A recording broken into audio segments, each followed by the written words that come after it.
May 1940, France. Sergeant Major Charles Coward of the British Royal Artillery was a career soldier, a man defined by military discipline. But as a German tank shell shattered his position near Calais, his world ended. Captured during the chaotic retreat to Dunkirk, Coward's first escape attempt was simple and audacious. He walked out of a column of prisoners. He was caught. His second attempt, disguised as a German soldier, also failed. Each capture led to a more brutal camp. By the time he was shipped east to the sprawling Stalag 8B in Lambsdorff, Poland, he had attempted escape nearly a dozen times.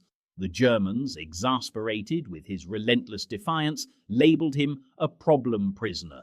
For Charles Coward, however, captivity was not a sentence to be endured, but a new front line. He had no idea his personal war was about to take him to the very gates of hell itself, and that his greatest act of defiance would be to get in, not out. The 6-day journey to Lambsdorff was in cattle cars meant for livestock, with 80 men per car, no seats, and a single waste bucket that overflowed within hours. The stench of unwashed bodies and dysentery became normal by day 2. Guards opened the doors twice daily, throwing in black bread and tin cups of ersatz coffee that tasted of burnt acorns. Complaints were met with a rifle butt. On the third night, a British corporal tried to escape through a ventilation gap.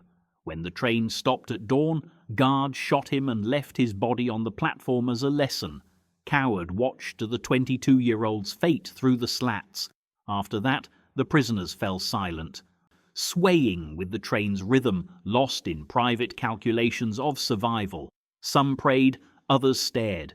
Coward counted guards, noted shift changes, and memorized the landscape when the train slowed. Even in transport, he was gathering intelligence. In October 1942, Stalag 8B appeared through the morning fog, a vision of systematic dehumanization.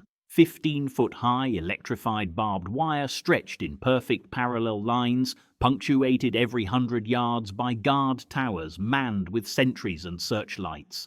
Beyond the wire lay endless rows of wooden barracks painted Feldgrau, the Wehrmacht's grey-green. 60,000 prisoners, British, French, Russian, Polish, lived here. Sprawling across former Polish farmland, it was Germany's largest POW facility in the east. As Coward's transport pulled through the main gate, he saw skeletal Russian prisoners hauling carts of stone, their striped uniforms hanging on frames that barely seemed human. A guard yelled in German, and the Russians moved faster, though they already looked dead. Processing took 4 hours. Strip, delousing powder that burned the skin, a freezing shower. German efficiency demanded documentation, name, rank, serial number, and work assignment. A Wehrmacht clerk with perfect English and Coward's file acknowledged his reputation. "You are a chronic escapee, Sergeant Major. This will not continue here. We have measures." The clerk smiled without warmth. Coward received his Stalag number, his identification disc, and a warning. Then came the uniform, a British battle dress worn thin by previous owners. Coward found dried blood on the collar. He didn't ask whose. The camp segregated prisoners by nationality. The British compound held 3,000 men in barracks built for 2,000. Coward's assigned barrack, Block 21E, housed 240 prisoners in triple-deck bunks of rough timber and straw palliasses. He quickly learned the hierarchy. Senior British officers maintained military discipline with roll calls and inspections, but a covert system of black market networks, escape committees, and information chains operated beneath it. Captain Peter Winter, a royal engineer who ran the British Escape Committee, found Coward within hours. "Your reputation is known. We need men who don't quit," Winter whispered, constantly watching the windows. "But escapes from here are different. We're deep in occupied Poland, 300 miles to neutral territory. The Germans know this. That's why Lambsdorff is where they send problem cases. They think we'll give up." Coward didn't give up. He gave Winter his experience instead. Winter's operation was sophisticated, forging documents, creating civilian clothes from dyed uniforms, and bribing guards with Red Cross cigarettes. They mapped guard rotations and studied railway schedules, but by early 1943, Coward noticed something Winter's committee hadn't fully grasped. New transports arrived weekly, but they weren't POWs. They were different. They came at night in windowless freight cars, wore striped uniforms, and never spoke. They disappeared into work details that left the camp before dawn, heading to locations the Germans never discussed. Coward watched from his window as these ghost prisoners marched past, guarded by SS instead of Wehrmacht. Regular army soldiers administered Stalag 8B, but these transports belonged to the SS. That meant something else, something worse. In April 1943, a new work detail opened. The Germans needed enlisted POWs for factory labor supporting the war effort, a practice permitted under the Geneva Convention. As an enlisted man, Coward saw the opportunity. Work details meant movement outside the wire, and movement meant reconnaissance. He volunteered for a detail repairing railway infrastructure. What he found changed everything. The work site was near a rail junction where, every morning at 0600, freight trains passed, heading east. The boxcars were packed not with soldiers, but with families. Children, old men, women, all crammed so tightly that hands pressed against ventilation slots. The trains moved slowly enough for Coward to see their faces. Jewish faces, he realized, the yellow stars on their coats marking them clearly. The trains didn't stop at Lambsdorff. They continued east toward a place local Polish workers whispered about in fearful tones, Auschwitz. Coward knew the name. Rumors circulated through Stalag 8B's international network. Soviet POWs spoke of death camps and gas chambers, but most British prisoners dismissed the stories as fantastical propaganda. The Germans were brutal, yes, but systematic extermination of civilians seemed impossible. Yet the trains kept coming, 3 or 4 times weekly, always east, always packed with Jews. As for the ghost prisoners in striped uniforms, Polish workers confirmed what Coward suspected. They came from Auschwitz, slave laborers, worked until they died, then replaced by new arrivals from those packed trains. The camp, the workers described, wasn't a POW facility. It was a factory where the raw material was human beings and the product was death. In May 1943, the German chemical conglomerate IG Farben needed labor for a massive industrial complex being built near Auschwitz. The project was Buna Monowitz, a synthetic rubber and fuel plant, later known as Auschwitz III. The Germans offered Stalag 8B prisoners a deal, volunteer for the work and receive better food and conditions than in Lambsdorff. 20 British POWs accepted, Coward among them. The work camp at Buna sat 3 miles from the Auschwitz main camp. It was close enough that on some mornings when the wind blew from the east, Coward smelled something sweet and terrible, like burning meat but chemically wrong. The Polish workers wouldn't discuss it. They just crossed themselves and worked faster. The Buna Monowitz work camp held British POWs separately from the concentration camp prisoners, but they worked adjacent sites. Coward saw them daily. Skeletal men in striped pajamas with shaved heads and hollow eyes that didn't focus properly.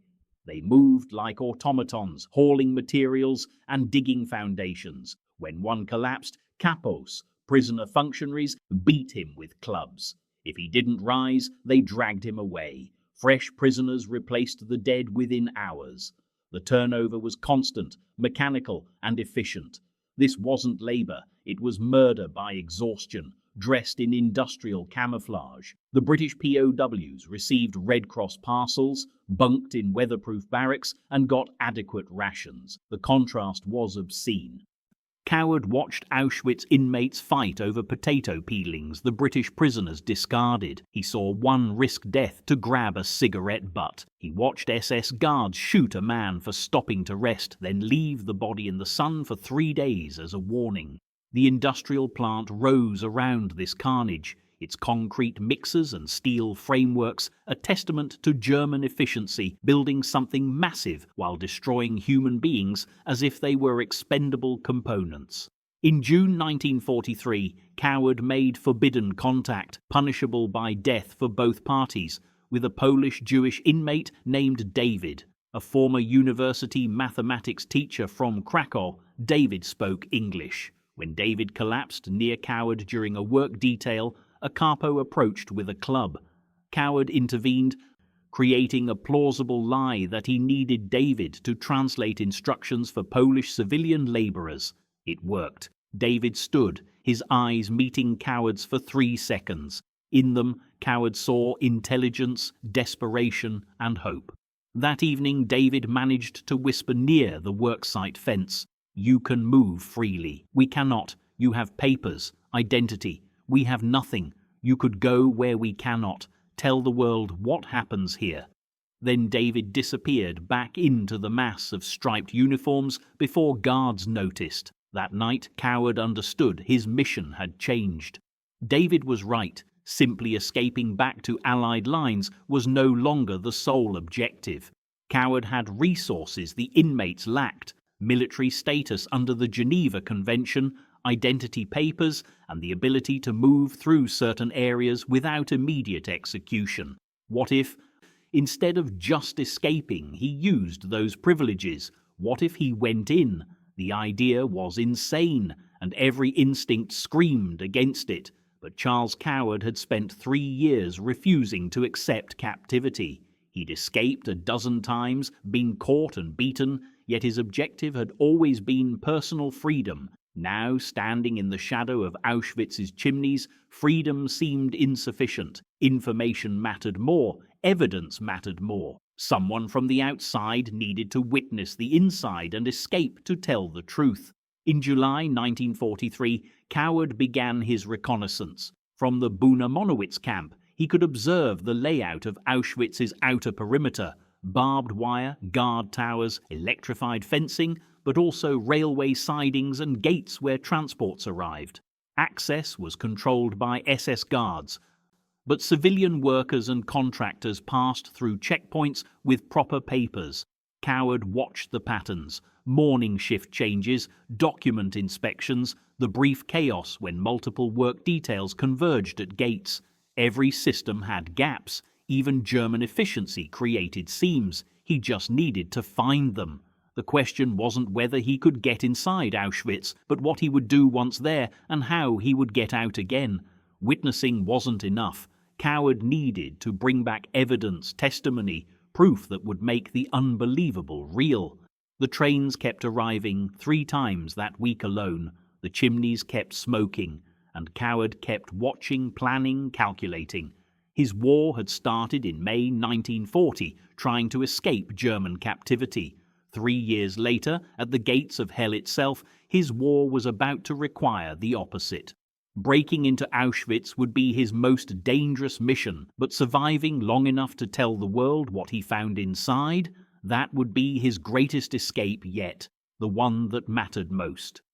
Chapter 2. The transport to Auschwitz III Monowitz leaves at dawn. Coward stands with 19 other British POWs at the Lambsdorff railhead, their breath clouding in the October cold. The Germans assign them to a work party designated E715, bound for the IG Farben Buna synthetic rubber plant. The journey takes 8 hours through the Polish countryside, and with each kilometre east, the faces of his fellow prisoners grow more apprehensive. They have all heard the stories, but Coward knows that stories are not evidence, and evidence is what he needs. The camp sits 4 miles from the main Auschwitz complex. When the guards march them through the gates on October 15, 1943, the first thing Coward notices is the smell. It hangs over everything, thick, sweet, nauseating. Chemical discharge from the plant, he thinks at first. Then he sees the smoke rising from chimneys in the distance, beyond the fence, and understands with sudden horrible clarity the smell isn't chemical. Roll call happens at 5 in the morning before sunrise. The British POWs assemble in their compound, separated from the main camp by a double fence. Coward counts heads, his job as senior NCO, while SS guards prowl the perimeter with dogs. The temperature hovers just above freezing. They stand at attention for 45 minutes while the Germans verify numbers against their lists, and during this time, Coward looks past the wire to the larger camp beyond.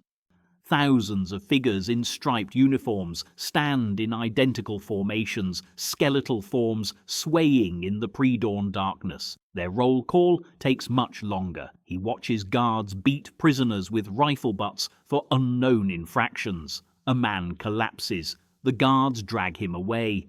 The formation does not break. No one moves to help. Work begins at 6. Guards march them to the Buna plant, a sprawling complex of construction sites and half-built chemical processing towers.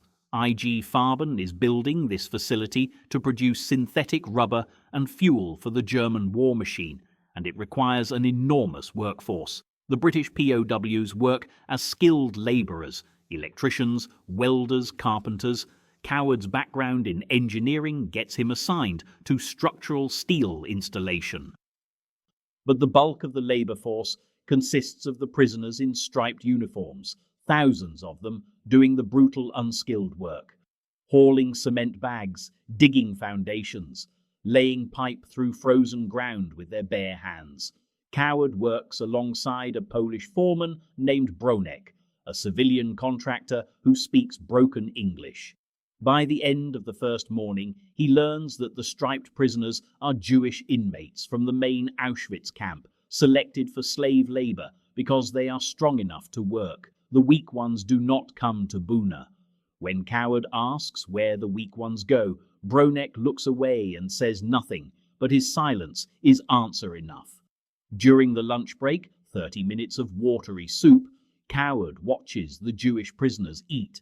They receive smaller rations, and they eat with desperate speed, scraping every molecule from their bowls. Their eyes are hollow, their skin stretches tight over bone. Some cannot be more than 16 years old. The afternoon brings the first death-coward witnesses at Buna. A prisoner carrying cement bags collapses near the foundation where Coward's crew is working. The man simply stops moving, drops his load, and falls forward onto the frozen earth. The SS guard supervising that section walks over, prods the body with his boot, then signals to a work detail. 4 prisoners lift their dead comrade and carry him to a cart near the plant entrance. There are already 3 bodies in the cart.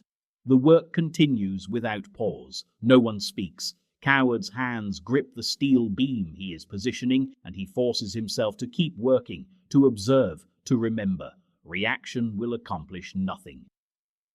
Documentation might. By the 3rd week, the routine becomes numbingly familiar. Morning roll call, march to Buna, 10 hours of labour, march back, evening roll call. The British POWs sleep in their separate barracks, receive Red Cross parcels, and maintain the semblance of treatment guaranteed by the Geneva Convention. But Coward now understands that his compound sits adjacent to an entirely different universe. The Jewish prisoners sleep in overcrowded barracks where typhus spreads like fire. They receive starvation rations. They have no protection under international law. They are being worked to death systematically, efficiently, by deliberate policy. Coward begins to notice patterns. The SS guards rotate shifts at predictable intervals. The civilian contractors who supervise technical work at Buna maintain loose security compared to the military guards. Poles, Czech technicians, German engineers, they move through the work site with relative freedom, and their identification papers receive only cursory checks at the plant gates. The British POWs, being protected by their status, also move with less scrutiny than the Jewish prisoners. An idea begins forming in his mind, fragile, dangerous, but possible. He meets Private William Johnson, a fellow Brit, a former London tailor.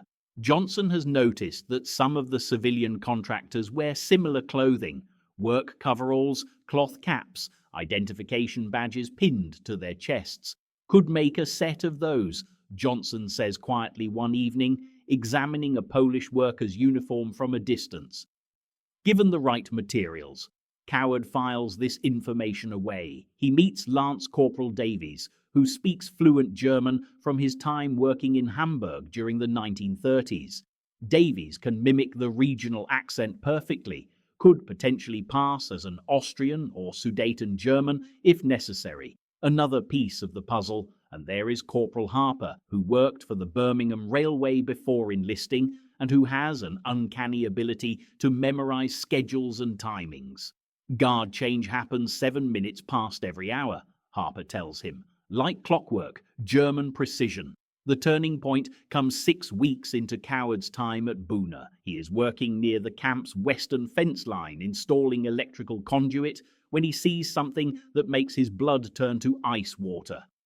A transport arrives at the main Auschwitz camp. He can see it through the double fence, perhaps half a mile distant. Cattle cars packed with people. The SS unloads them onto a ramp, and even from this distance, Coward can see the selection process beginning. Guards separate the arrivals into different groups, women with children to one side, men to another, the elderly and sick to a third. A prisoner working near Coward, a French Jew named Samuel, notices him watching. "You see it now," Samuel says, his voice flat, emotionless. "You understand what this place is." Coward does not look away from the selection ramp. "Where do they go?" he asks, though he already knows the answer. Samuel points to the chimneys, the smoke. The ones they don't send to work camps like Buna go there. The old, the young, the sick.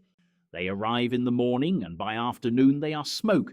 Thousands every day, tens of thousands every week. The enormity of it crashes over Coward like a physical wave. This is not simply a concentration camp or labor facility. This is an extermination center operating under the cover of industrial production. The Buna plant provides the justification for the slave labor, but the true purpose of Auschwitz is genocide on an industrial scale, and no one outside this place knows the full extent of it.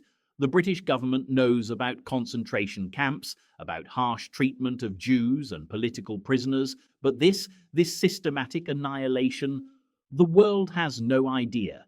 Samuel continues speaking, and Coward forces himself to listen through the roaring in his ears. They make us build their factory during the day, and at night they murder our families. The Germans say we are making rubber for truck tires, but in 9 months of construction, the plant has produced nothing. It exists to justify our enslavement, to justify keeping us alive temporarily. The weak go to the gas. Fresh arrivals replace them. The cycle continues. That evening, back in the British compound, Coward sits on his bunk and thinks about what Samuel has told him. Around him, his fellow POWs play cards, read old letters, engage in the small comforts available to them. The contrast with the camp beyond the fence is obscene. He has access to Red Cross parcels containing food, cigarettes, chocolate. The Jewish prisoners are starving. He receives mail from home. They have been cut off from the world, their families likely already dead. He is protected by international law. They have no protection at all. But Coward also has something the SS does not expect: mobility.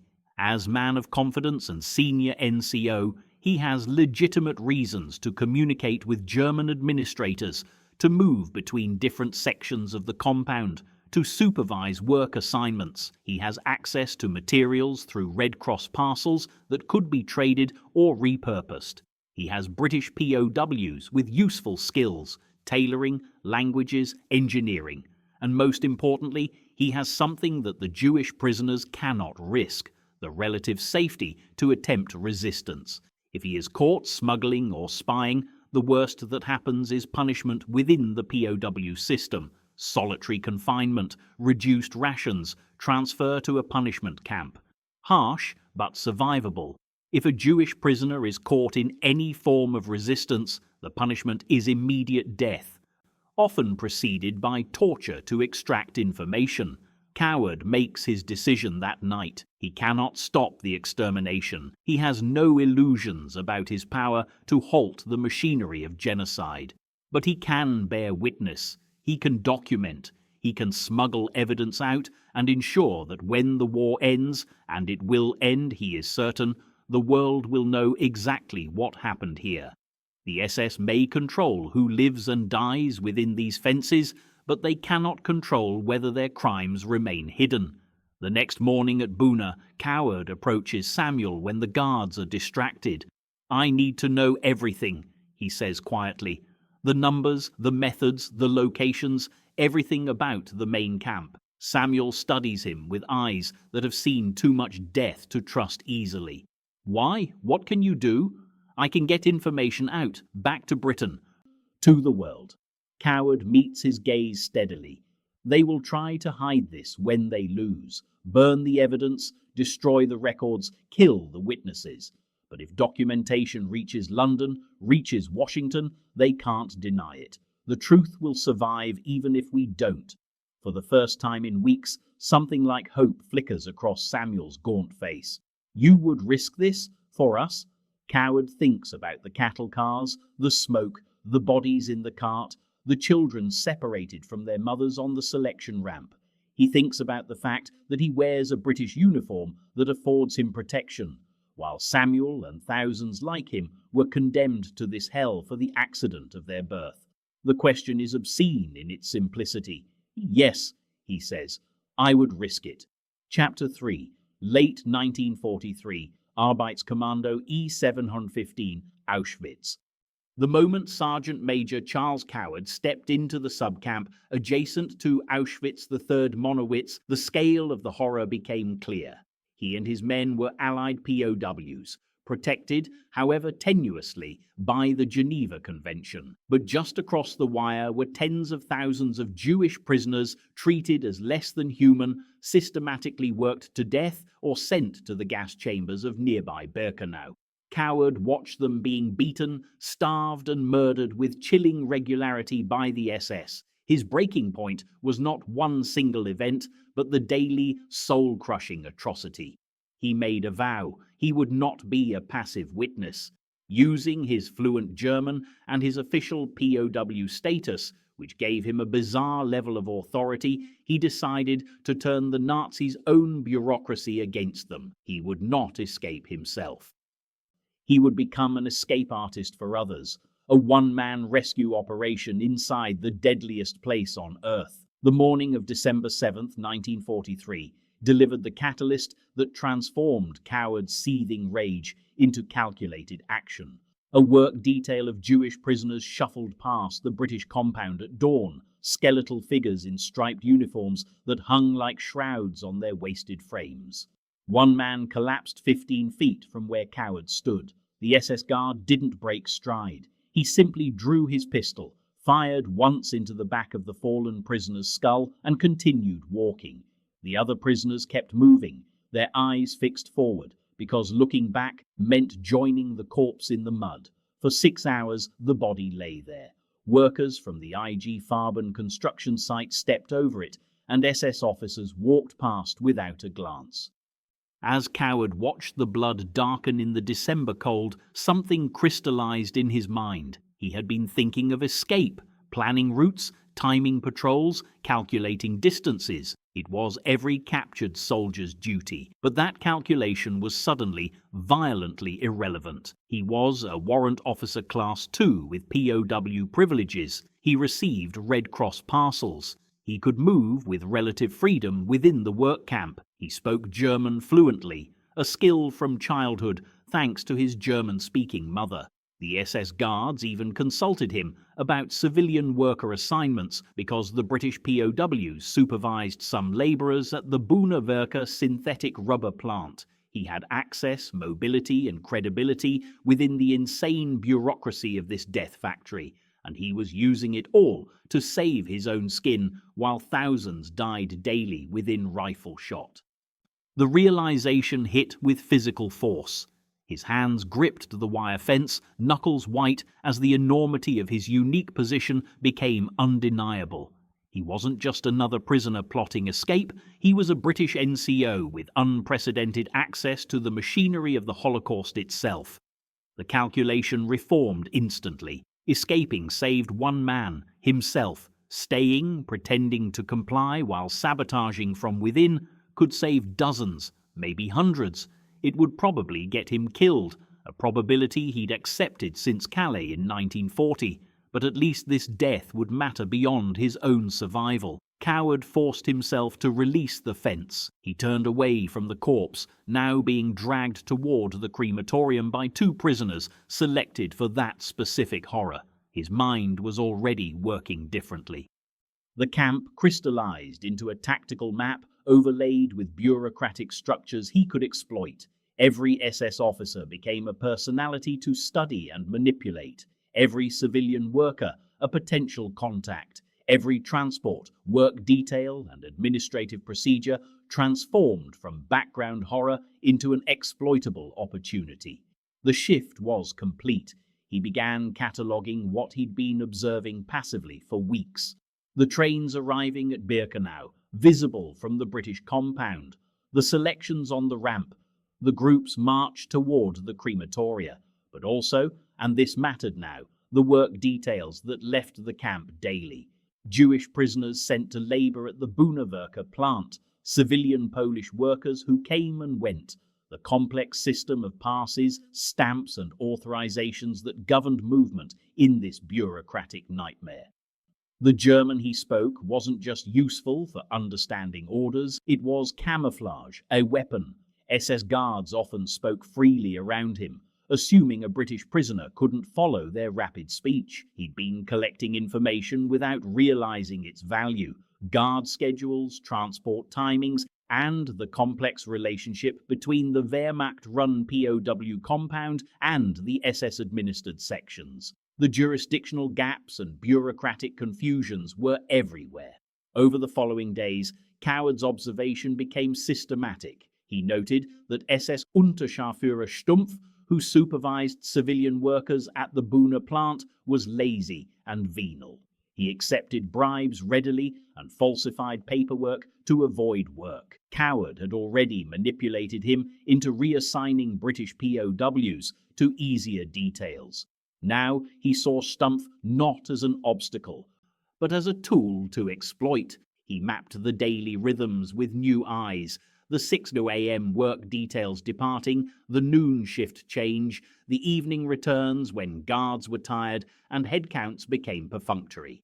He identified the civilian Polish workers who showed minimal compassion, a foreman named Wojciech who sometimes slipped bread to prisoners, a truck driver who looked away when workers scavenged.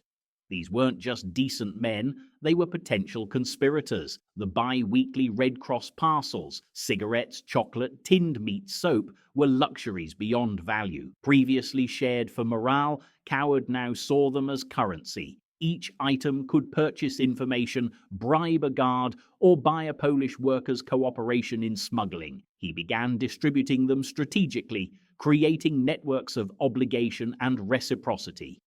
The Jewish prisoners presented the most dangerous opportunity. Contact was technically forbidden, though impossible to entirely prevent at the work sites.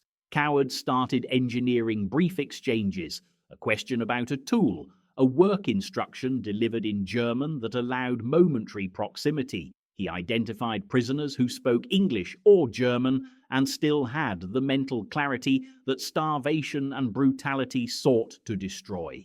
He needed to know their networks, their survival systems, their desperate underground economy.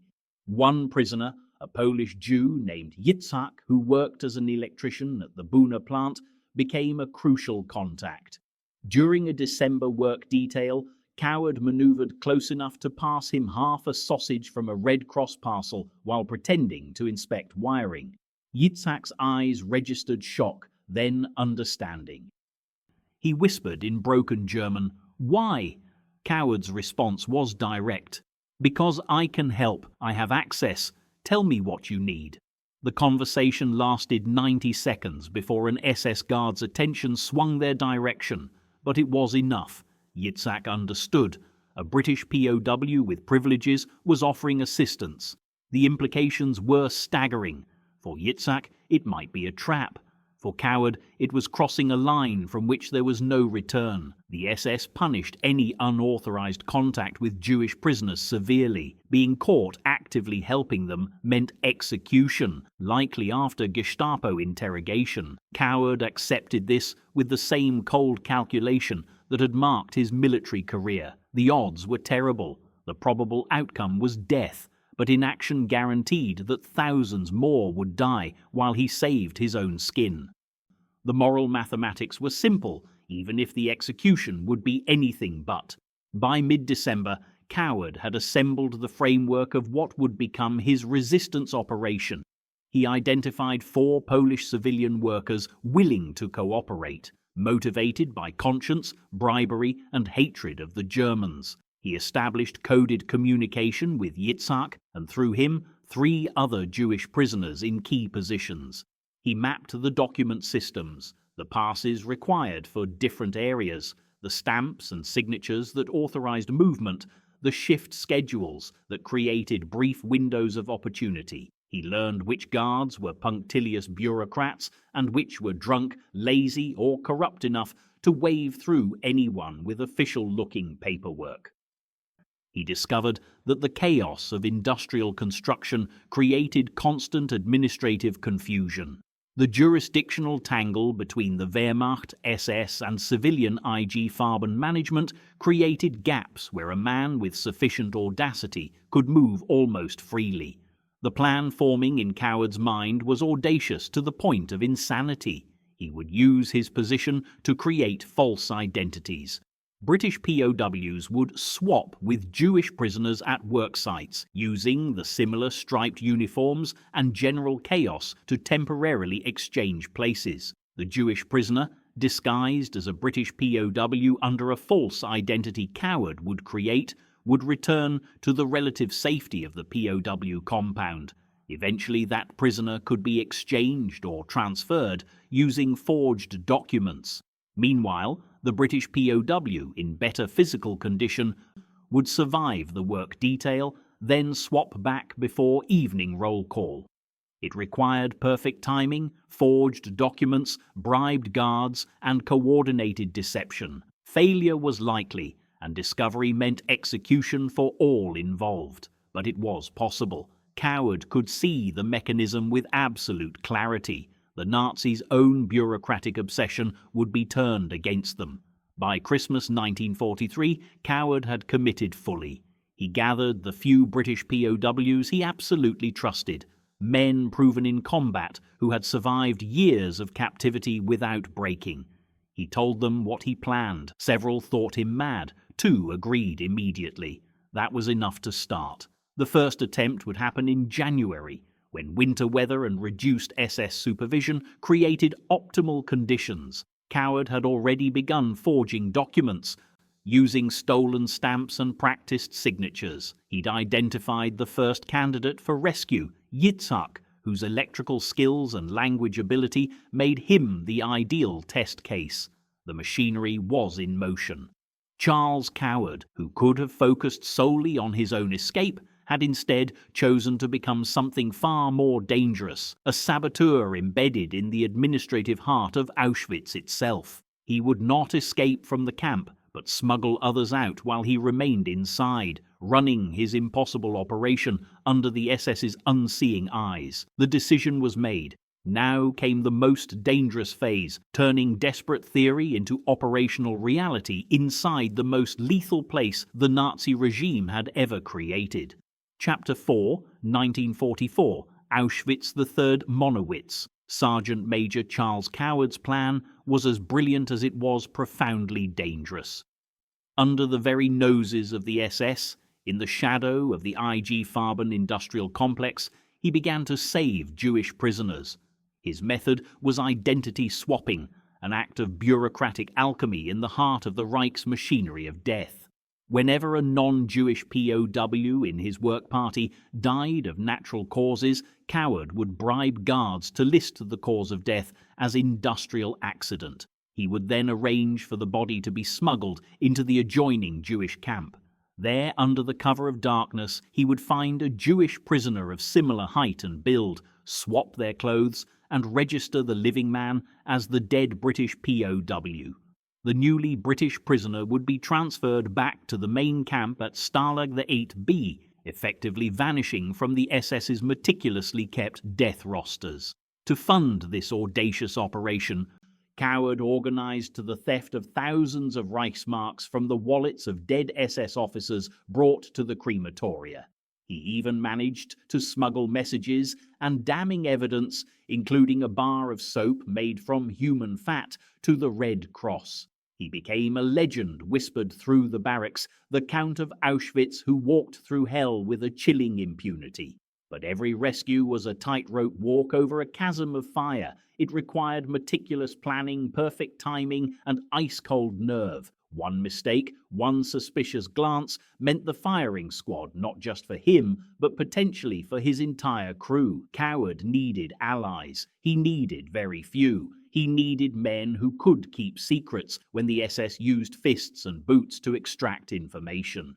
Men who understood that saving one Jewish prisoner meant risking 50 British lives through the brutal logic of collective punishment. The first was Corporal William Fletcher, a Liverpool docker who had been pulled from the waters of Dunkirk. Fletcher worked the crematorium detail, the single most soul-destroying assignment that most POWs would do anything to avoid. He saw what the SS brought in. He knew which officers carried fat wallets from their plundering. When Coward approached him near the frozen latrine one bitter morning in February, Fletcher didn't need convincing. He asked just one question, his voice a low rasp. "How many can we save?" Coward's answer was brutally honest. "Not enough, never enough, but some." Fletcher met his gaze, his own eyes reflecting the grim reality of the smokestacks. He nodded slowly. "Some is better than none." Private Jim Davis came next, a rail-thin man with perpetually nervous hands, but a crucial skill. He was fluent in German from 2 years working in Munich factories before the war. More importantly, Davis had an artist's eye for forgery. The Third Reich ran on paper, standardized death certificates, transfer orders, work assignments.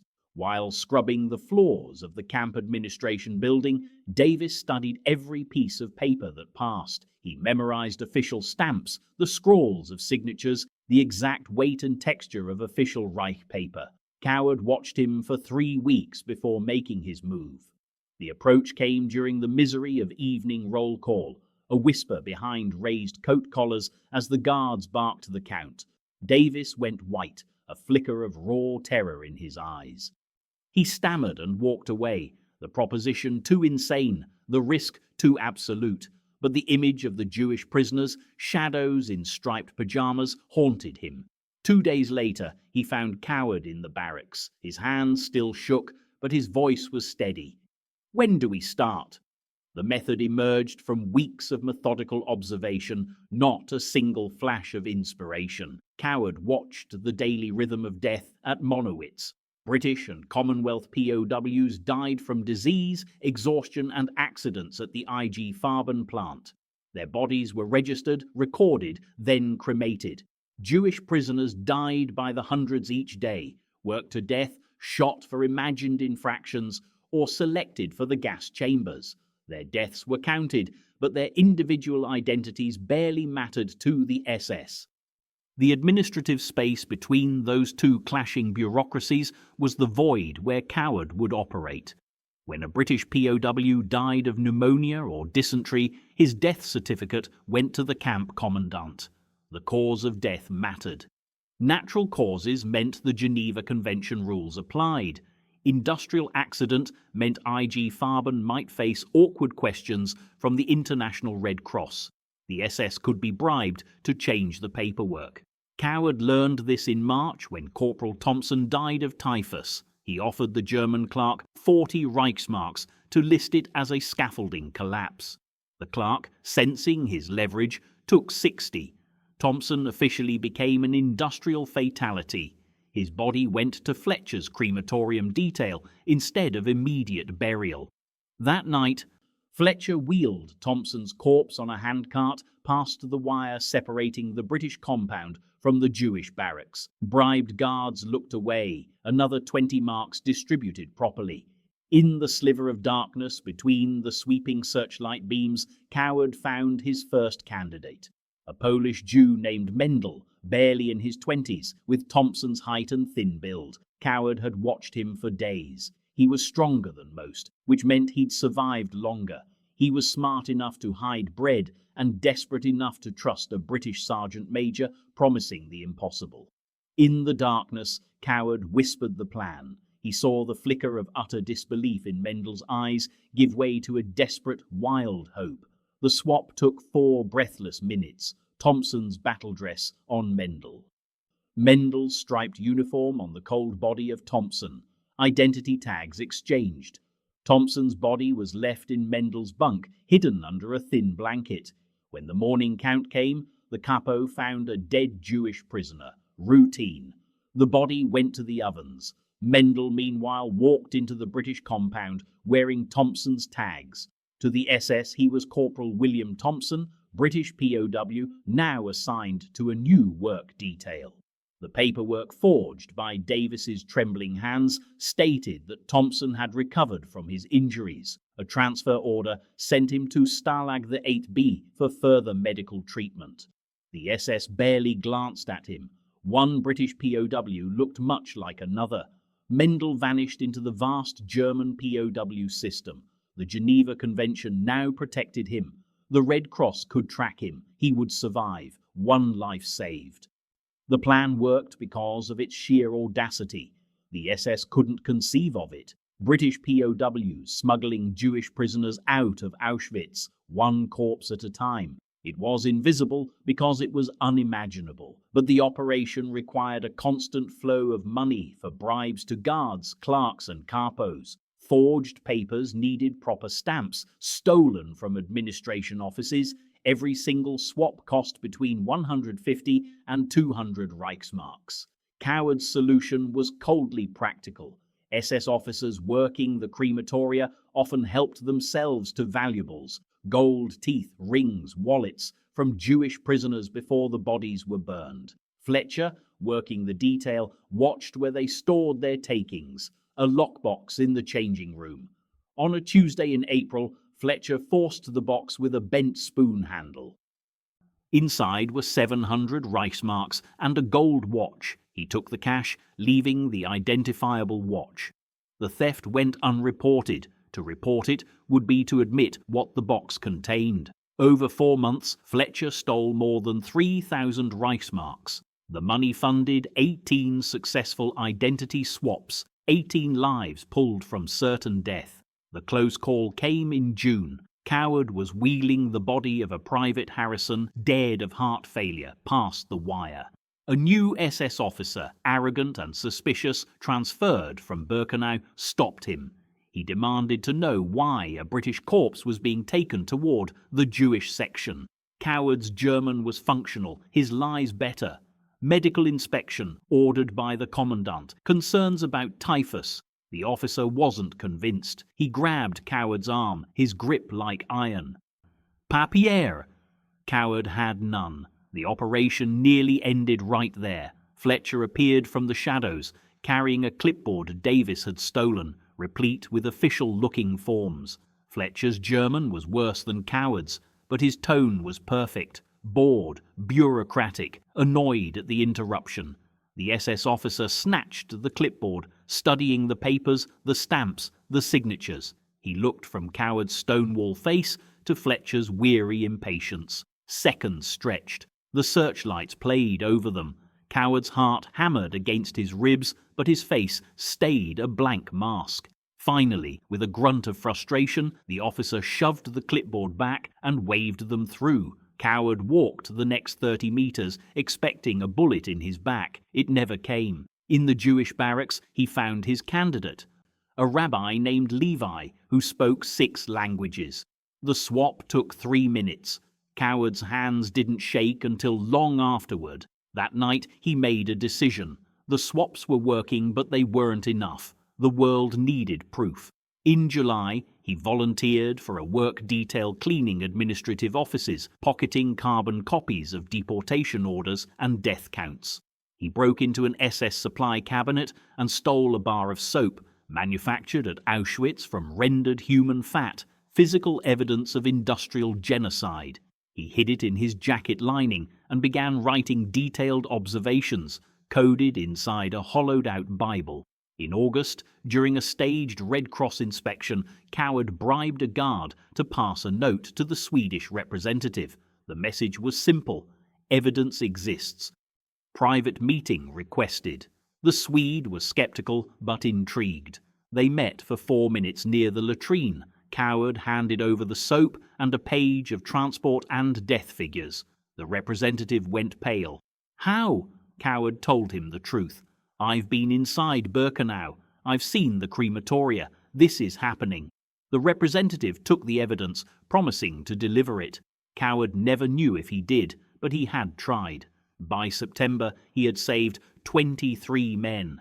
The operation grew. He identified a sympathetic capo, a German criminal who hated the SS, to help locate candidates. The selection was brutal. For every man saved, dozens were left behind. Coward made the choices, living with the weight. Then, in early November, the system broke. A transferred Jewish prisoner spoke Yiddish in his sleep.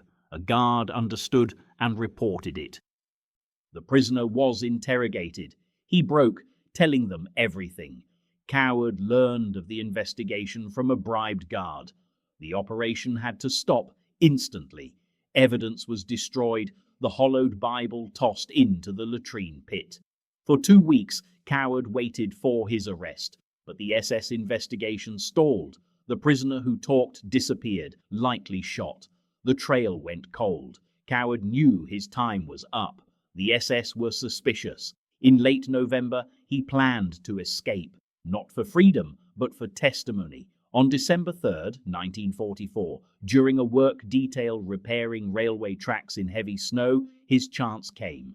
As the guards huddled by a fire, Coward walked into the tree line. Not running, running drew attention. Just a steady walk into the white forest as if he belonged there. Behind him, shouts erupted, whistles blew. He ran then. Boots pounding through snow, lungs burning with cold air, legs weak from months of inadequate rations, but driven by pure adrenaline. Gunfire cracked, bullets whipped past, thudding into trees. He zigzagged as a round grazed his shoulder, a line of hot pain. He didn't stop. The forest swallowed him. Behind, dogs barked. The SS was coming. The Count of Auschwitz was loose in occupied Poland, carrying the evidence of genocide in his memory. The dogs were closing, but Charles Coward was no longer their prisoner. He was free, and he was running. Chapter 5. Summer 1944, Auschwitz. An operation of this scale could not go unnoticed forever. The SS guards, particularly the notoriously brutal Rapportführer Gerhard Palitsch, grew suspicious. There were too many accidents among the British POWs, and whispers of Charles Coward's network were spreading throughout the camp. One day, an SS officer cornered Coward, pressing him about a Jewish prisoner who had vanished from a work detail. With ice in his veins, Coward, perfecting the part of an arrogant British sergeant major, feigned outrage. He complained about the poor quality of the civilian labourers, inventing a story that the man in question had been caught stealing. Coward claimed he had dealt with him, implying he had killed the man himself. The lie was so bold, so contrary to what a prisoner should do, that the SS officer was taken aback, momentarily believing Coward's stunning display of brutal authority. He was let go, but the hunt was on. The SS began watching him, and Coward knew his time was running out. He had saved hundreds. But one mistake would send him and his entire network to the gas chambers. The sweat on Coward's neck stayed cold for hours after the encounter. His hands didn't shake. He learned years ago how to lock his body down when fear threatened to betray him, but inside his chest, his heart hammered as if it wanted to break through his ribs. He walked back toward the British compound at E7:15 with measured steps. Not too fast, not too slow, the stride of a sergeant major who was annoyed but not rattled. Every sense screamed at him that eyes were tracking his movements. The guard towers, the SS patrol near the crematorium, the Ukrainian auxiliaries smoking by the wire. Any one of them could be watching, reporting. He reached the barracks and didn't look back. Inside, the fetid air hit him. Unwashed bodies, rotting straw mattresses, the chemical stench that seeped through every wall at Auschwitz. 3 men, British POWs who were part of his network, waited near his bunk. Coward caught the lead man's eye and gave the slightest shake of his head. Not here, not now. They dispersed without a word. That night, Coward lay in his bunk, staring at the ceiling planks, and replayed every swap, every switch, every Jewish prisoner who walked out wearing a British uniform, while a British POW took his place in the labour details. The numbers staggered him. Since early 1943, working with the underground resistance inside Auschwitz, he estimated 400 successful exchanges, maybe more. Each one was a human life pulled from the machinery of extermination. Each one was a risk that could end with his entire network shot against the black wall. The mathematics were brutal. 400 lives saved against 1,200 British POWs who could be executed in reprisal if the SS discovered the full scope of the operation. The Geneva Convention meant nothing here. He'd watched SS officers laugh about it while beating prisoners to death. His status as a British NCO had given him freedom of movement, a degree of respect from German guards who saw him as something close to their own rank structure and access to work details outside the wire. That status would evaporate the moment they understood what he was really doing. He knew Palich by reputation and by observation. The Rapportführer of Auschwitz Abbey was a man who had personally executed thousands at the Black Wall, who took pleasure in creative brutality. Coward had seen him shoot prisoners for entertainment, watched him beat men unconscious for imagined infractions. If Palich turned his full attention toward the British compound, toward the labour exchanges, toward Coward himself, the game would end. The next morning, roll calls stretched longer than usual as the SS counted and recounted. An Oberscharführer walked slowly through the British ranks, studying faces. Coward stood at attention, eyes forward, breathing steady. The officer stopped 3 prisoners down from him, stared, then moved on. When they were finally dismissed, Coward's shirt was soaked through despite the morning chill. The work detail that day took them to the IG Farben construction site at Monowitz, the massive industrial complex rising from slave labour. Coward supervised a mixed crew of British POWs, civilian Polish workers, and Jewish prisoners in striped uniforms. The routine of the exchange was second nature. Identity papers swapped in the chaos of work shifts, a Jewish prisoner slipping into British battle dress while a British volunteer took his striped uniform and his number. The swap happened in seconds. Then the Jewish prisoner, now a British POW, walked out through the gates under Geneva Convention protection while the British soldier endured the hell of the labour camp until the next exchange rotated him back. But today, Coward saw the watchers. 2 SS men who weren't part of the regular detail stood apart, observing and taking notes. He continued the work, shouting orders, inspecting progress, playing his role, but executed no swaps. The network was frozen. That night, one of his men approached him in the latrine, the only place private enough for whispered conversation. Lockwood, a lance corporal from Manchester, kept his voice below a breath. 3 Jewish prisoners were scheduled for a swap tomorrow. Papers ready, volunteers identified. If they didn't move them, all 3 faced selection for the gas chambers by week's end. Coward stared at the filthy wall. The math again, 3 lives against 1,200. The watchers were still there, yet 3 human beings would die if he did nothing. He told Lockwood to proceed, but changed the location from Monowitz to the coal detail at the rail depot. Different guards, different sight lines, more chaos to hide in. Lockwood nodded and vanished. Coward didn't sleep that night either. While Coward lay awake calculating survival odds, Gerhard Palitsch sat in his office reviewing discrepancy reports. The Rapportführer's reputation for brutality was matched only by his obsessive attention to detail. The numbers were wrong. The Jewish prisoner count at Monowitz showed irregular fluctuations. Work assignments didn't match transport records. Bodies delivered to the crematorium didn't align with execution orders. These were small discrepancies, the kind that happen in any bureaucratic system managing tens of thousands. But Palitsch had been at Auschwitz since 1940. He knew every deception prisoners used to survive. The British compound had been too quiet, too compliant. British POWs were supposed to be arrogant and resistant. These men at E715 worked efficiently and caused minimal trouble. Palitsch didn't trust smooth operations. Smooth meant hidden. He summoned the SS officer who'd questioned Coward. The man reported the encounter, the missing prisoner, the sergeant major's aggressive response, the claim he'd dealt with a thief personally.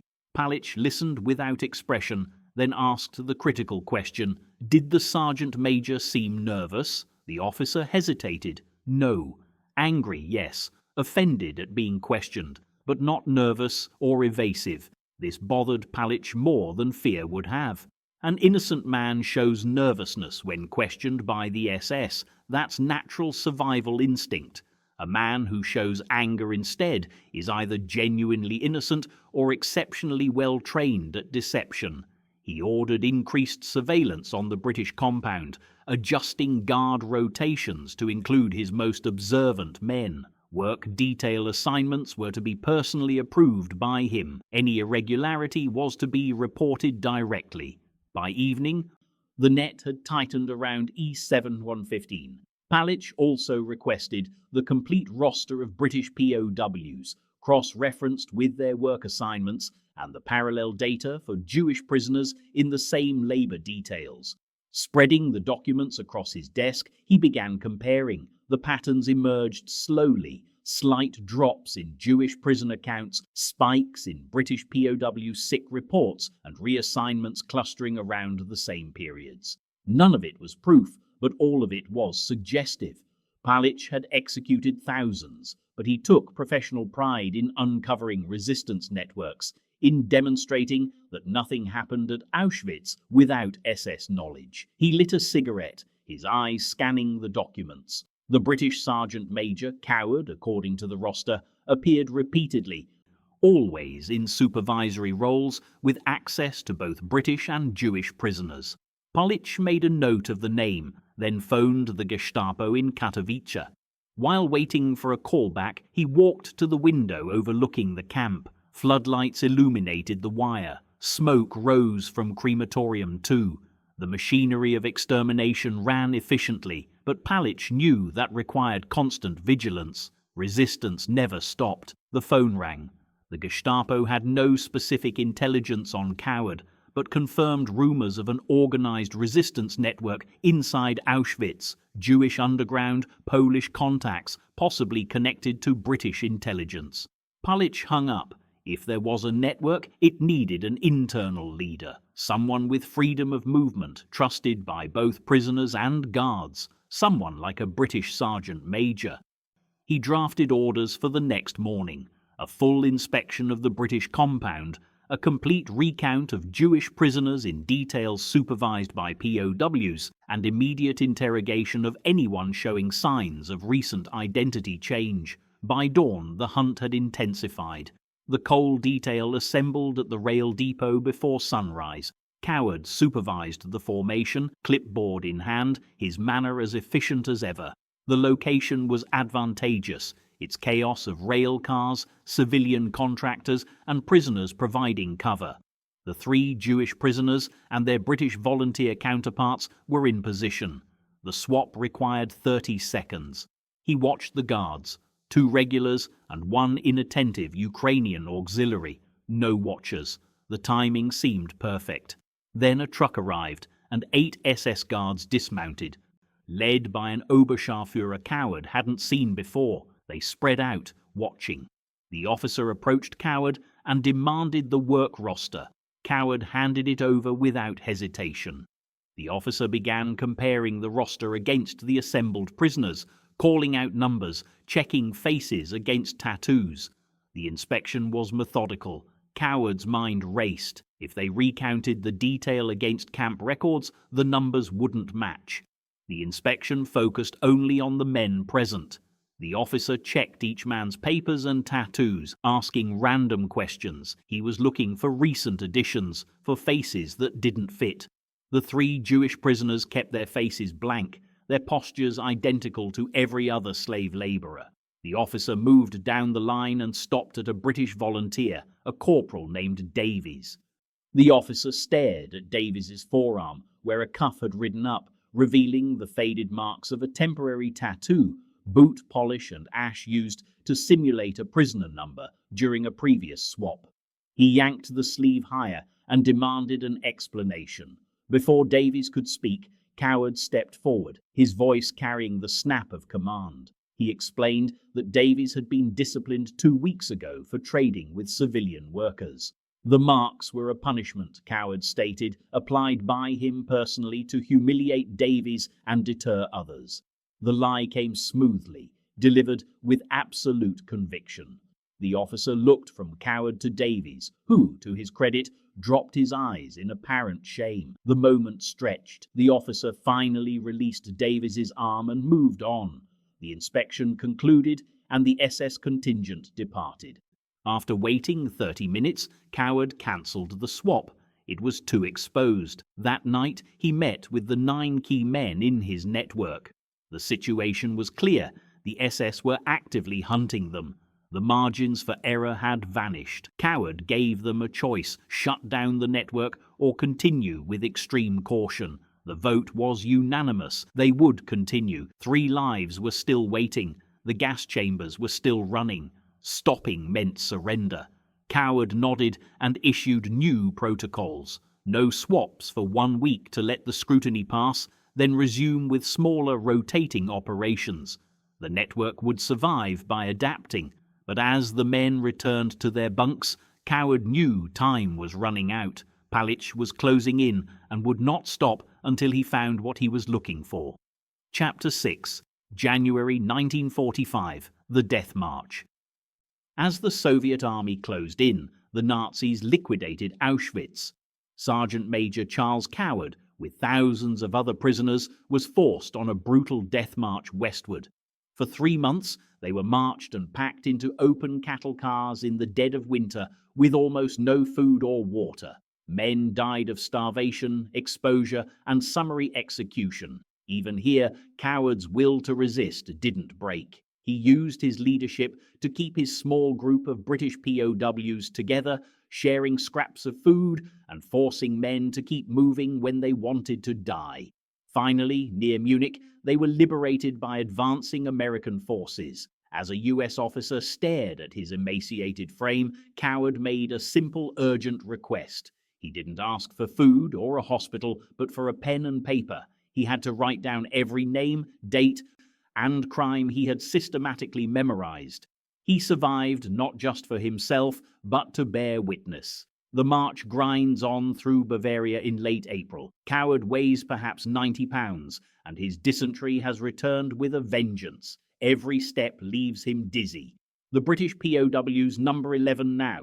They started with 23.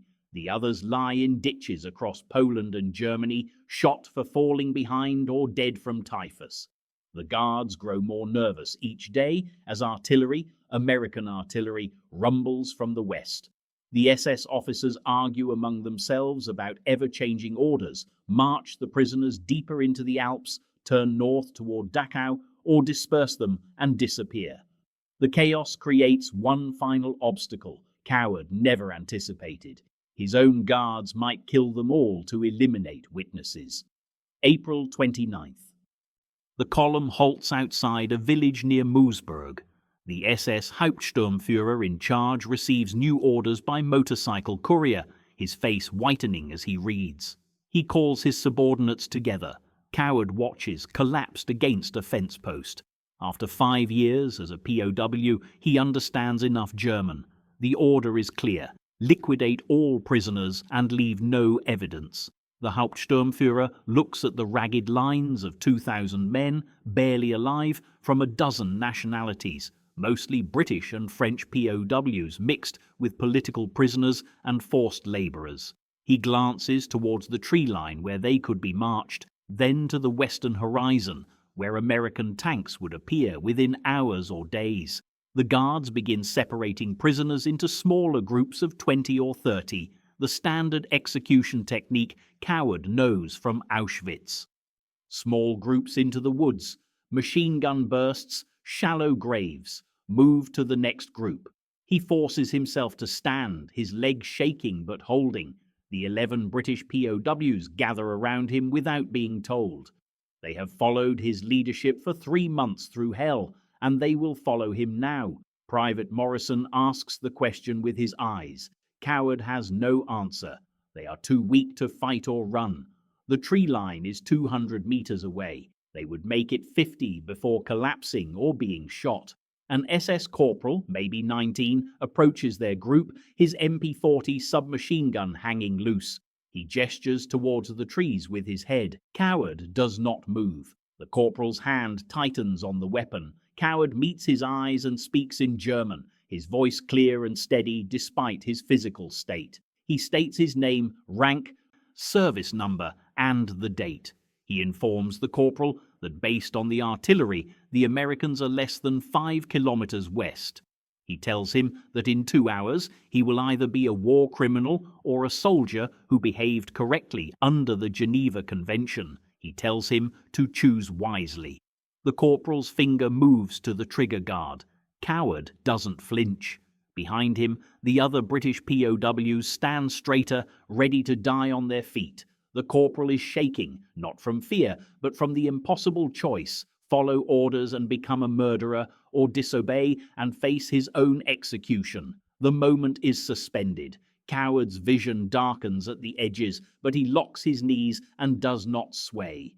The corporal's youth shows clearly: a boy in a uniform too large who has seen too much and knows the war is lost. The Hauptsturmführer shouts from across the field, and the corporal jumps. He gestures again with the MP-40. Coward remains motionless, repeating the choice: war criminal or soldier. 2 hours until the Americans arrive. The corporal's face crumples. Crying, he lowers the weapon and tells Coward in broken English to sit, wait, and be quiet. He then walks to the Hauptsturmführer and lies, reporting the British prisoners are too sick to walk. They will die within the hour anyway, a waste of ammunition. Better to leave them. The Hauptsturmführer accepts this, having larger problems. The French prisoners are refusing to move. 2 guards deserted during the night. The courier is shouting that Dachau was liberated by Americans yesterday. Everything is collapsing. The murder of witnesses is impossible when they number in the thousands and the guards are melting away. The Hauptsturmführer makes his own choice, ordering the guards to abandon the prisoners, retreat east, and disappear into the civilian population. Within 20 minutes, the SS are gone. 2,000 prisoners sit in a field outside Moosburg with no guards, food, or plan. Many are too sick to comprehend freedom. Coward collapses the moment the guards leave, his body spent. Morrison catches and lowers him to the ground. Coward's awareness flickers. Hearing engines, he assumes German reinforcements are returning to finish the job. He tries to stand, but his legs are finished. Morrison holds him down, telling him to rest. The engines grow louder. Coward smells diesel exhaust. American diesel, different from German fuel. A smell he knows from before the war. His eyes focus enough to see a Sherman tank crest the rise to the west. The tank stops and the hatch opens.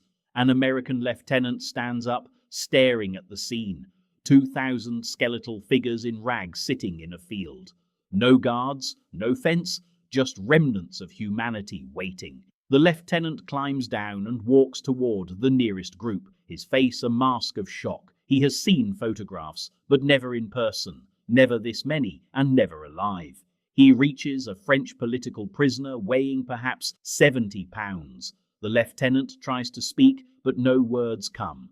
He turns and vomits. His crew remains in the tank, too stunned to move. More American vehicles arrive. Trucks, jeeps, a column of the 14th Armored Division. Medics jump out, stop in horror, and then move among the prisoners. Coward watches from the ground, his vision clearing slightly. Morrison tries to give him water from a canteen, but he cannot swallow. His throat has forgotten how. Water dribbles down his chin. A medic kneels beside him, takes his pulse, and shouts for a stretcher. Coward grabs the medic's wrist. Though his grip is weak, the medic stops. In a whisper, Coward asks for paper and a pen. The medic thinks he is delirious and tries to load him onto the stretcher. Coward refuses, repeating the request, paper, pen, now. An American captain approaches, asking what the prisoner wants. Morrison explains in English that the sergeant major urgently needs to write. The captain is confused. The man is dying. He needs a hospital. Coward speaks directly to the captain, his voice clear despite his condition. He has critical information about Auschwitz, IG Farben, and the systematic murder of hundreds of thousands. He has names, dates, methods, gas chamber operations, all memorized, documented in his mind. If he dies before writing it, the evidence dies with him. The captain understands immediately. He pulls a notebook and pen from his pocket, handing them to Coward. He helps him sit up against Morrison's knee. Coward's hands shake violently, the pen wavering, but he forces his fingers to close around it. He begins to write. His handwriting is a barely legible scrawl, but the information pours out. Names of SS officers like Commandant Rudolf Höss, Hauptsturmführer Otto Moll, and Dr. Josef Mengele. Pages fill with details of the synthetic rubber plant, forced labor, the selection process, Zyklon B deliveries, transport timings, the number of crematorium ovens. Everything he had mentally smuggled out was now on paper. He writes for 30 minutes as the medics wait. Reading over his shoulder, the captain goes pale and radios for intelligence officers. This is direct eyewitness testimony for war crimes tribunals from a British POW who should never have been there, one who witnessed what the Nazis tried to hide. Coward fills 12 pages. His hand finally stops. The pen drops. He slumps against Morrison, unconscious but alive, the notebook clutched to his chest. The medics rush him by ambulance to a field hospital where he spends 3 weeks. He receives plasma transfusions, surgery, and treatments for typhus and dysentery. His weight slowly climbs back over 100 pounds. Intelligence officers visit daily, taking his full statement and recording every detail. They cross-reference his account, which matches perfectly with evidence found when the Soviets liberated Auschwitz in January. The gas chambers, the crematoria, the mass graves, he saw it all, documented it all, and survived to tell it all. By late May, he is well enough to travel. The army flies him to London, and a car takes him home to Edmonton. His mother opens the door and screams. This skeletal man cannot be her son. But it is Charles Coward, home after 5 years, alive when so many died, free after so long imprisoned. He weighs 115 pounds. At 34, he looks 60. His mother holds him, crying, asking what they did. He cannot explain, not yet, perhaps never fully. How do you explain Auschwitz to someone who has never seen such evil? How do you describe surviving when it meant witnessing mass murder daily? The British government debriefs him extensively. His testimony goes into official reports, his evidence supporting the prosecution of IG Farben executives. His eyewitness account of Auschwitz corroborates other survivors, but the full extent of what he did remains classified, deemed too sensitive, too incredible. The story of a British POW who infiltrated Auschwitz, helped Jews escape, and documented Nazi crimes from inside seems impossible. They believe him, they have the evidence, but they cannot publicize it. The world is not yet ready for this truth. Coward returns to civilian life, getting his job back at the utility company and trying to pretend the war never happened. The nightmares make it impossible. Every night brings back Auschwitz, the smell of burning flesh, the screams from the gas chambers, the children selected for death, the friends who died helping. He wakes sweating, but cannot explain to his comforting wife. The gap between what he witnessed and normal life is too vast. He begins drinking, anything to quiet the memories and sleep without dreams. Years pass, 1950, 1955, 1960. Britain rebuilds and the war fades into history. Coward's story remains largely unknown. A few articles mention his POW service, but nothing of Auschwitz, his infiltration, or the evidence he carried in his mind. He grows frustrated, angry. 6 million Jews were murdered, and the world seems to want to forget. He cannot move forward. He is still in Auschwitz every night, helplessly watching the transports arrive, bearing witness to an evil the world refuses to fully acknowledge. His testimony waits. His evidence waits. His story waits. Recognition would come decades later. But in 1945, all that mattered was this: he survived, he documented, he bore witness. The hardest part was just beginning, making sure the world never forgot what he saw. Chapter 7, 1946 to 1984. Charles Coward's testimony was his final weapon. At the Nuremberg trials, his meticulous first-hand accounts of the atrocities at Auschwitz III Monowitz provided undeniable proof of industrial-scale murder. He calmly took the stand, detailing the crimes he had witnessed and becoming a key witness for the prosecution. After the war, his story was briefly celebrated in the book The Password is Courage and a subsequent film, but the sheer scale of the Holocaust overshadowed many individual stories of heroism. For decades, his legacy was known mainly to the survivors he saved. That changed in 1963. After rigorous verification from dozens of witnesses, Yad Vashem, Israel's Holocaust memorial, awarded Sergeant Major Charles Coward the title of Righteous Among the Nations, one of the first British citizens to be so honored. He was no longer just a decorated soldier. He was recognized as a righteous man who willingly walked into the heart of darkness to save strangers, proving that the greatest courage is found not in escaping evil, but in confronting it.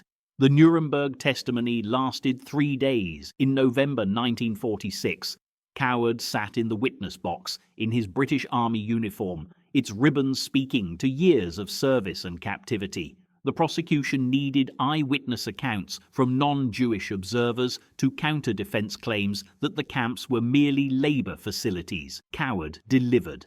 He described the morning arrivals at the Auschwitz ramp, the selections, and the steady stream of prisoners marching into Monowitz who never returned.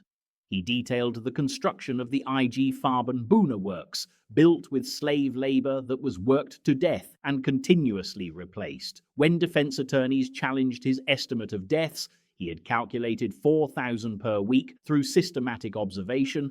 He produced the notes he'd smuggled out. The prosecutors entered the small scraps of paper filled with dates, numbers, and transport origins as exhibits. Trial transcripts show defense counsel trying to discredit him, suggesting his intelligence work proved he was a spy, not a reliable witness. Coward's response was recorded verbatim.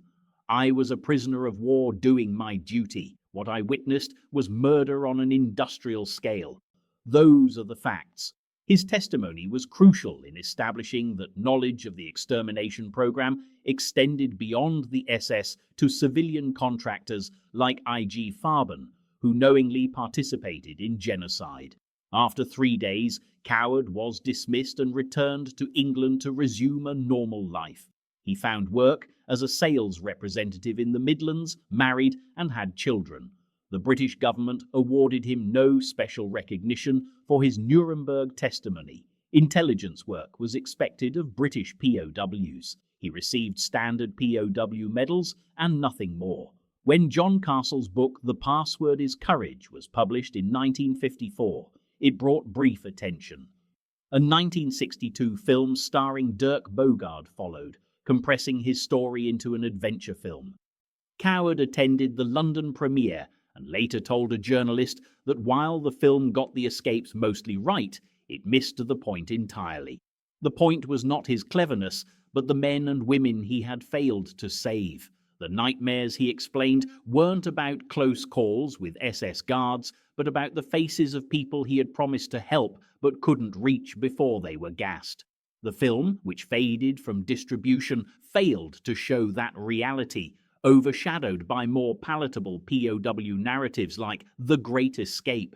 As understanding of the Holocaust grew in the 1950s and 60s, the sheer magnitude of 6 million murders made individual rescuer stories difficult to contextualize. Coward himself rarely spoke of Auschwitz. His family knew he had been a POW and had testified at Nuremberg, but not the details. In an era of the stiff upper lip, British veterans were not encouraged to process trauma publicly. His wife later recalled him waking in the night, speaking German, arguing with guards who existed only in memory. She learned not to ask. In official British military history, Coward's name appeared only in footnotes, even after his MI9 debriefing reports, which recognized the intelligence value of his observations, were declassified in 1972. Few researchers accessed them. His morally complex story remained buried in archives, but the survivors remembered. In the late 1950s, those whose lives Coward had touched began documenting their experiences. Chaim Rosenthal, whom Coward had hidden in a camp lumber pile in December 1944 before smuggling him out, submitted a detailed statement to Yad Vashem in 1961. He described Coward's systematic approach, creating false papers, coordinating with Polish resistance, and personally leading escapes despite the risk of immediate execution. Rosenthal survived the war under a false identity Coward had arranged and carried his name in his memory for 16 years. Other testimonies followed, from a woman who received smuggled food in Birkenau to a French resistance fighter Coward protected from a brutal capo. Yad Vashem's requirements for righteous among the nations were stringent, documented proof of risking one's life to save Jews, corroborated by multiple survivors with no financial gain. After a 2-year investigation, the Commission announced its decision in 1963. Charles Joseph Coward would be recognized, the first British soldier to receive the honor.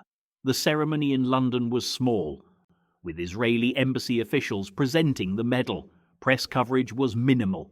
Coward told the gathering he felt uncomfortable with the honor, insisting the truly righteous ones were the Polish workers and fellow prisoners who'd risked everything. He was just doing what any decent person would do. The Israeli ambassador disagreed, stating that while decent people expressed sympathy, righteous people acted despite the near certainty of death. Coward accepted the medal, went back to his sales job and put it in a drawer. When his children asked what it was for, he said only that he'd helped some people during the war. His story faded again. In the 1970s, as Holocaust education entered British curricula, the focus remained on the perpetrators and the system of mass murder, not on individual rescuers. Coward gave occasional interviews to researchers, but he was often relegated to footnotes or anonymized as British POW Witness C in academic papers. What preserved his memory was the survivor community and the permanent records they helped create. When Coward died in 1976, his 4-paragraph obituary in the Times mentioned his Nuremberg testimony and his righteous among the nations designation, but failed to capture the substance of his actions. At his private funeral, a few survivors who had settled in England spoke to his children, who learned the full story of their father's deeds for the first time. The declassification of MI9 records provided new insight into Coward's wartime activities. His debriefing reports revealed systematic intelligence collection at Monowitz, factory layouts, production capabilities, and guard rotations. This intelligence contributed to target selection for Allied bombing raids in 1944, aimed at disrupting German industrial production. The moral complexity troubled historians. His intelligence work served military objectives, while his rescue work served humanitarian ones. The two were separate but intertwined, navigated entirely on his own initiative in the space between duty and morality. By the 1980s, with the war generation aging, efforts to document veteran experiences intensified. In 1984, a researcher from the Imperial War Museum in London contacted Coward's family, learning he had died 8 years earlier. The family found boxes in the attic containing his POW identification card, smuggled letters, and most significantly, a private post-war journal. In it, he recorded his struggle to process what he'd witnessed, writing of survival guilt, the impossibility of conveying the reality of Auschwitz, and his anger at how quickly the world seemed to move on. The journal revealed a man tormented by the moral arithmetic of rescue, questioning if the lives he'd saved justified the risks taken, second-guessing every decision while haunted by those who had died. The Imperial War Museum acquired these materials, making them available to researchers. Academic interest grew in POW narratives that complicated the traditional escape and evasion framework. Coward's case was different, a POW who deliberately increased his risk not for escape but to save civilians. His humanitarian priority, distinct from military doctrine, interested historians studying conduct in captivity. His experience also entered specialized military training. While the U.S. military's code of conduct emphasized escape, CR school instructors used Coward's methods, systematic observation, documentation, and building networks as tactical case studies in resourcefulness under extreme duress. Despite this niche interest, mainstream military history and public awareness overlooked him. The pieces of his story, Nuremberg transcripts, Yad Vashem files, declassified intelligence reports, and his private journal remained separate, never assembled into a coherent popular narrative. What endured was the documentation. These materials created a permanent record, resistant to the erasure of time. His story could be pieced together long after the last living witness was gone. This mattered not for Coward, who wanted no special recognition, but for the historical record. His case demonstrated that the rigid categories of perpetrator, victim, and bystander were insufficient. He was a POW and thus a victim, a British soldier and thus a combatant, a rescuer and thus a moral agent. He was all three, and none of them fully captured his actions.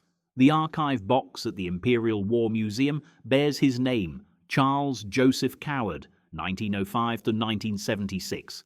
Inside are the documents of a life spent in service, captivity, testimony, and a quiet return to ordinary existence. The truth sits there, waiting for scholars who seek it, that one British sergeant major walked into Auschwitz by choice, repeatedly, and walked out with evidence that would help convict the architects of genocide. He did this without orders, support, or expectation of recognition, simply because he believed it was right. He came home, raised his family, and died largely unknown.